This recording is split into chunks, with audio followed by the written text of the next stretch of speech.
Kevin Samuels, love or hate him, left an indelible mark on our community. His provocative approach and his brash delivery definitely left many of us in shock and awe. Now, I definitely want to know, who was this man? Where did he come from? One thing is for sure, he gave a voice to men who felt unheard. But I also have another question. Was it at someone's expense? Was it at the expense of Black women? His recent passing, without question, left some celebrating and others mourning the loss of their godfather. This is I've Got Daddy Issues, and I'm Dr. Torri J. And today we're going to talk about Mr. Kevin Samuels. Today I'm going to talk to my friend Lola Troy. She is the founder and an amazing talent when it comes to this conversation. She hosts an amazing podcast called Heal Black Joy. She started Heal Black Joy simply because she wanted to talk more about the joy and the pain we as a community were going through. So Lola, we got to get into this conversation. Yeah. Kevin Samuels, I know people have been talking about it and beating a dead horse. Some of our conversation has been about this, but what I liked was we had a different perspective. Mm-hmm. Here's my question. Is it accountability or was it disrespect?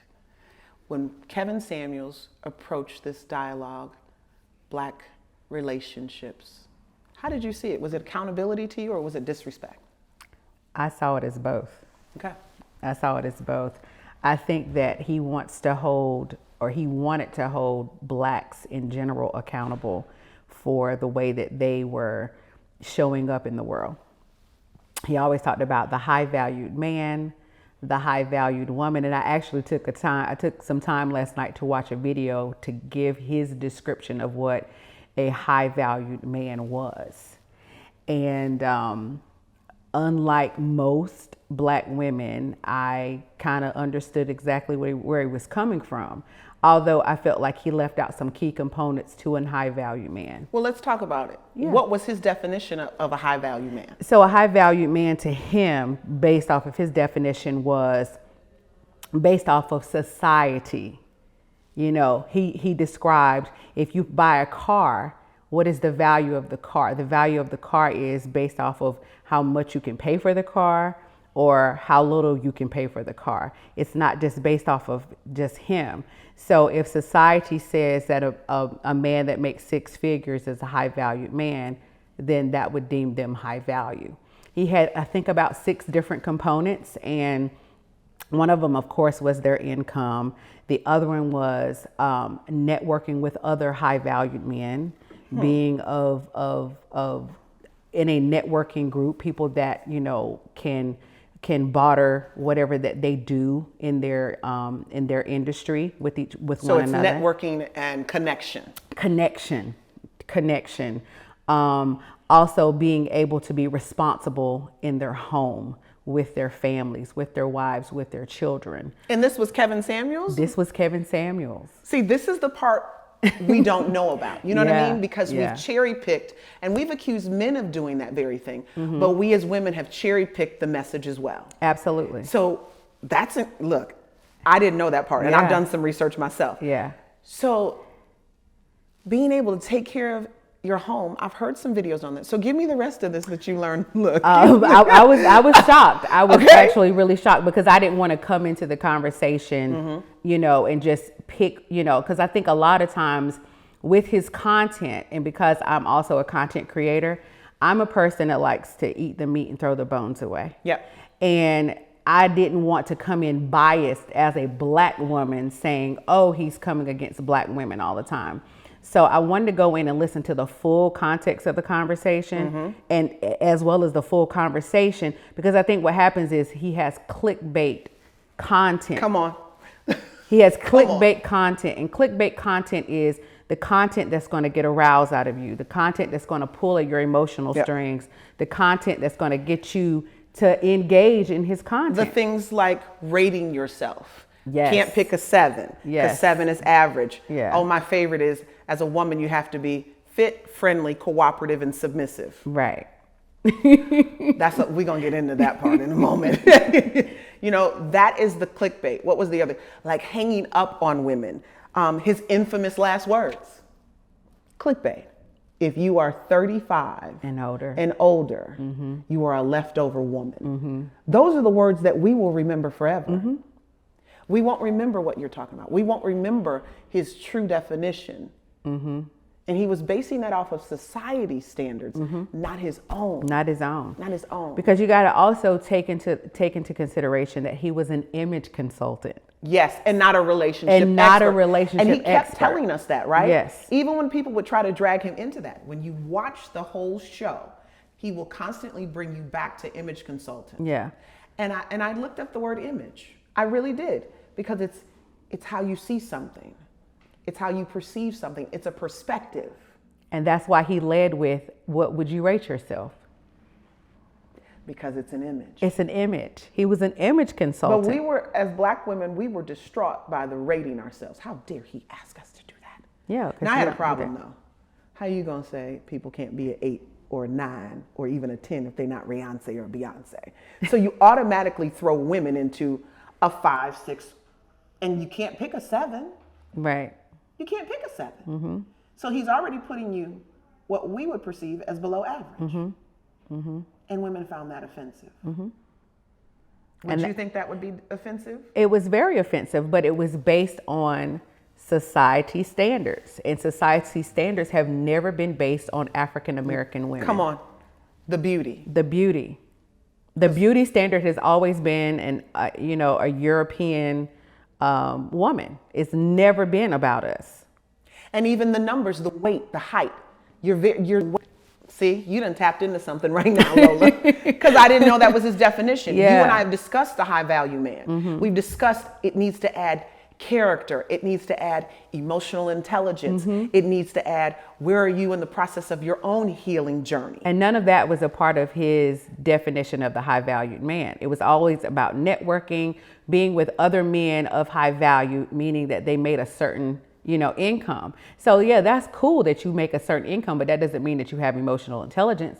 That doesn't mean that you've done the work, on the healing work, the trauma work that goes along with being an African American man or being an African American woman. That doesn't mean that you're going to make a good husband or a wife just because you make money. And I want to say this. I believe with evolution of who we are as human beings. Women definitely want a man to be a provider, a protector, yes. The standards that we've heard of, right? And that we grew up with.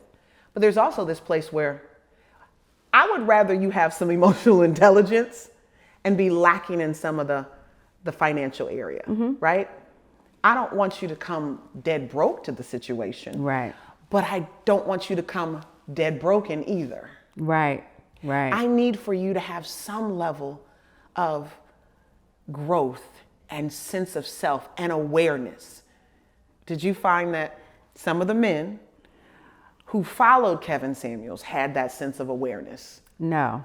Yeah. And I think that was the thing, if there were anything that I would say that I didn't particularly care for when it came to Kevin Samuels, is that he placed so much value on being a provider, being a protector. And of course, we want those things in a family. We want those things in a husband and in a partner. But if you're talking about just his definition of high value, if we go back to the value of a man based off of society standards, those people that make that income, 9 times out of 10, they're emotionally disconnected. They don't really have high emotional intelligence. Yep. They're very, very disconnected because they're driven and focused on their career and not necessarily their family. Yeah. Which is where that emotional connection comes in. So let's talk about the word value, because it's associated with values. Right. High value man. If I don't have the same value as you, right, and our values don't align, right, we can't move forward together anyway. Right. It's not successful. And so when we're talking about a high value man, it goes back to, what do I value? What do you value? And that was the thing that I felt like he left out of the conversation, because it was more about what men valued and not necessarily what we all value. Well, the song says it's a man's world. But I've also seen the t-shirts that say, future is female. Yeah. Yeah. But you said it earlier. It can be both. It can be both. It can be both. Yeah. Here's the space I want to go to now. The voice of men. The work that I do with the foundation, I for years have dealt with this pushback from women. And when I look at it, I looked at it as accountability. I've said a lot of the things that Kevin Samuels has said. Right. Some of my male friends would call and text me, you need to get on his show. You guys have similar thought processes, because I work with fatherless individuals. I work with people who struggle with hearing a man's voice. I'll even tell you this. When we have volunteers who come to my organization and they're on the phone and they're taking calls and they're listening to men cry, they don't come back because they go, how many more men am I going to have to hear cry? I said, it could be all of them. We've never heard a man's voice in this manner. When we do, we don't do well with calling it accountability. We automatically take the stance of defense and disrespect. And I'm going to tell you, the clickbait was disrespectful. Very much so. But the message was accountability. Absolutely. Absolutely. We missed the message from the clickbait. We didn't sit and watch, and who wants to watch a 3-hour podcast? Right. I don't. I don't. But what this left me thinking about was the debate between Black men and Black women, and how we still haven't quite gotten there. Although, like, we're supposed to fit together, but because we're still debating value, emotions, what relationships are supposed to look like, we can't come together, and we're still debating each other. Yeah. What would you say about that? Well, that was my whole sense. Like, if there was anything, the other thing that I had a problem with Kevin Samuels was it was polarizing a lot of trauma, just in his delivery. Because, yeah, women were calling in to talk to them, but how many women show up knowing that, okay, there's this father figure or this older brother figure that is literally going to berate me on camera, and I'm comfortable with that because they're used to that, because he reminds them of someone in their family. He reminds them of their dad. Well, some of that was production too, because you can't have that many ratchet chicks calling in, validating your perspective. I don't know any, well, that's not true. I've met women like that, but I don't build friendships with women who have that perspective that he would have on the show. Well, yeah, we don't, but there's a lot of women that do. Clearly. That they recognize something in him that they've experienced in their own family, in their own trauma. I'm gonna tell you why I think he polarized the pain so much. He did. Because he comes from pain. Of course. This man that because I told you this when we talked, you were like, I think he did. He might be dead. And I was like, it's not gonna show up on CNN. Right. And you were like, he's a celebrity, Torri. And I'm thinking to myself, he ain't that big of a celebrity. And this man showed up on every platform you could think of. But this is my issue. In doing my research and looking him up, he don't even have a basic Wikipedia page. We know very little about Kevin Samuels. Right. What we do know is he was born in Atlanta. He comes from a divorced family. Allegedly, he said he had a closer relationship with his mother than his father. Yes, he did not know his father. He has several divorces. He's allegedly not close to his daughter or his children. And so it's easy to polarize pain when you feel pain. Actually, I take that back. I saw an interview that he did with Vlad that said that his father was a Rolling Stone. So he was the only child from the product of his mother and his father, but he knows that he has, Other siblings. I'm talking about in the 2-digit numbers. And the other thing that we know about him is that he had cancer when he was in college. Yeah. He had like Hodgkin's, I think, in college that was in remission. But I noticed in that interview, when someone was interviewing him, his confidence was not the same as it was on his own show. Based on talking about himself. But this is my concern, and this is my issue.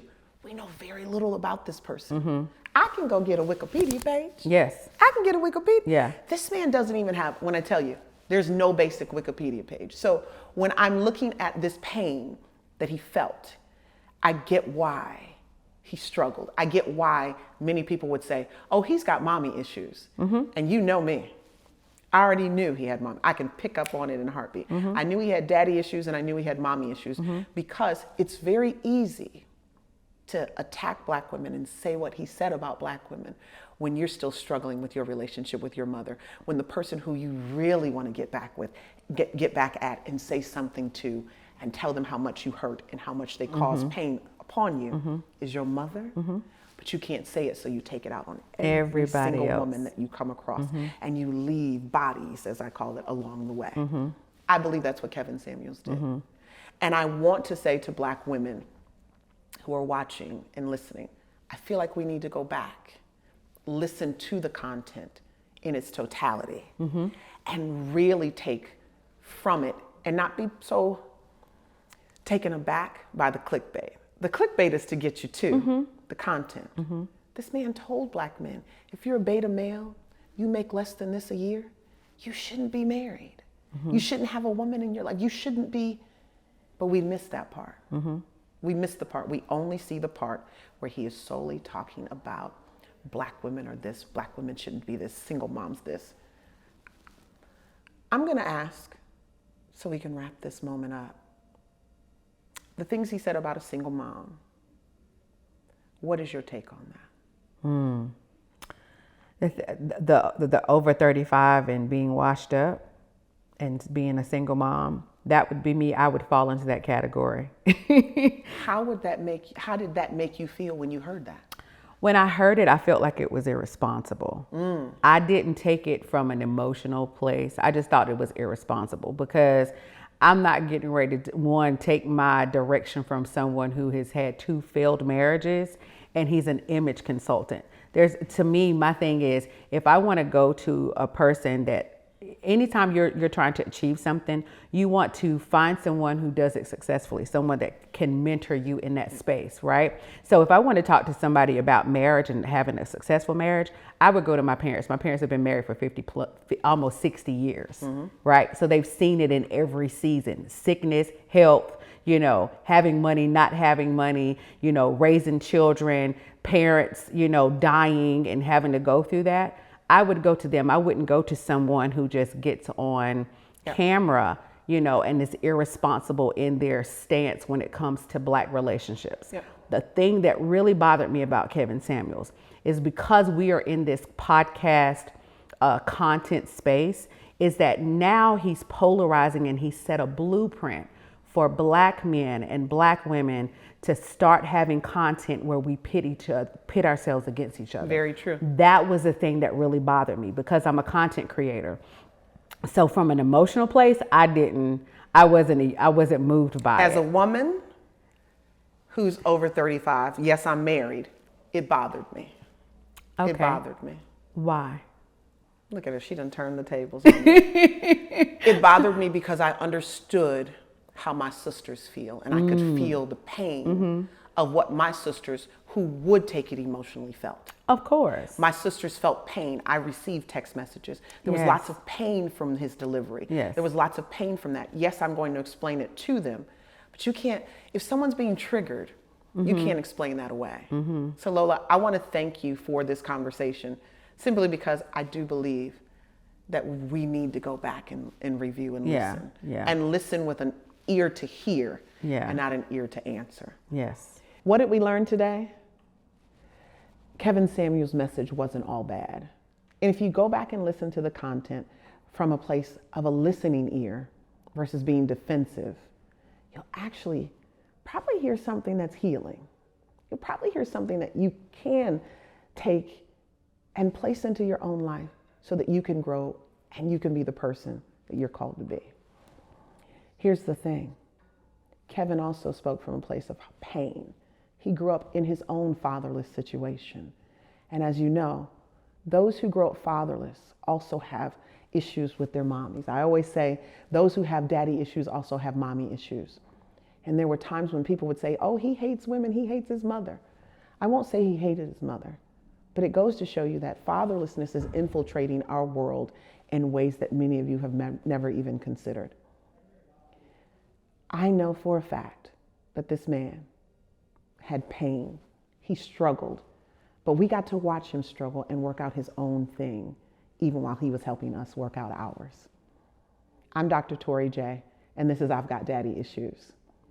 Now next week, get ready. Next week is Unhealed Trauma Creates Unhealthy Relationships. We're gonna piggyback off of this conversation with Kevin Samuels, and let's see where this goes. Hi, I'm Dr. Torri J, and this is I've Got Daddy Issues. Tune in every Thursday for a new episode.